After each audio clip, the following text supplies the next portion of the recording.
Good morning friends, welcome to my new blog. এখন আমি যাচ্ছি হাটতলা সবজি বাজার করতে। আচ্ছা, এখন আমি ঢুকে পড়লাম গণেশ মন্দির হয়ে হাটতলায়। ঠিক আছে, समझ गया। প্রথমে আমি দেখতে পেলাম মাছ ধরা ডানকুনি।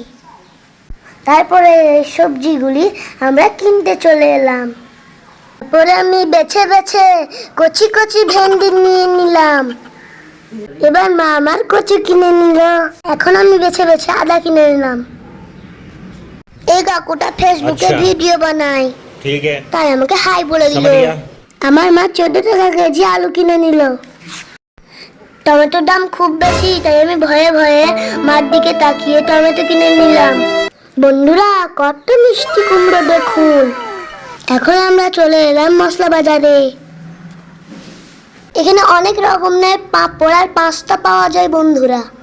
अच्छा, দোকানগুলিতে পুজোর সমস্ত জিনিস পাওয়া যায়। এখন আমরা ছোট ছোট দোকান আর মন্দির পার হয়ে হাঁটতে লাগলাম।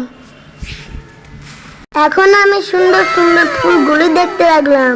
এক গুচ্ছির দাম 65 টাকা। এবার আমার মা 100 টাকা কেজি আপেল কিনে নিল। এখন আমি পুজোর সামগ্রীগুলি দেখতে লাগলাম। এখন আমি এই জামাগুলি দেখতে লাগলাম।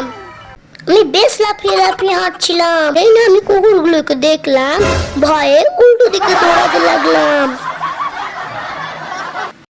আজ শ্রাবণ মাসের শেষ সোমবার, তাই বাজারে প্রচুর ভিড়। হাটতলার ভয়ঙ্কর গরম থেকে বেরিয়ে আমি টোটো করে নিলাম। বাবা, হাঁপ ছেড়ে বাঁচলাম। এখন আমি একটা আইসক্রিম কিনে খেতে খেতে বাড়ি চলে গেলাম। বাই বাই বন্ধুরা, আমার চ্যানেলটিকে সাবস্ক্রাইব করে দেবেন।